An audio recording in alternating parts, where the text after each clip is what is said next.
నమస్కారం. నా పేరు చుక్కా నాగ అంబేద్కర్, న్యాయవాది, భద్రాచలం ఏజెన్సీ ఏరియాలో ఈ సివిల్ కేసులకి ప్రత్యేకంగా మొబైల్ కోర్ట్ అనేది ఏర్పాటు చేయడం జరిగింది. అదేవిధంగా రాష్ట్రంలో కూడా ఏజెన్సీ ఏరియాలో సివిల్ కేసులకి మొబైల్ కోర్టును ఏర్పాటు చేయడం జరిగింది.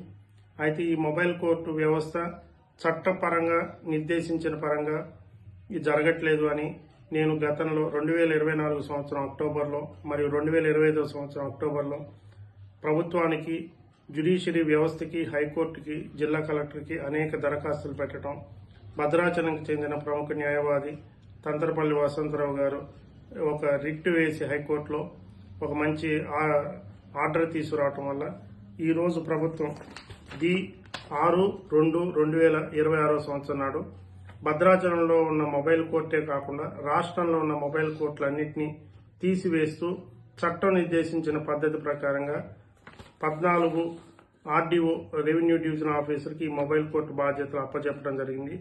ఇది ఒక మంచి పరిణామం అని నేను తెలియజేస్తున్నాను. కనుక దీనికి కృషి చేసిన అందరికీ నేను ధన్యవాదాలు తెలుపుతున్నాను.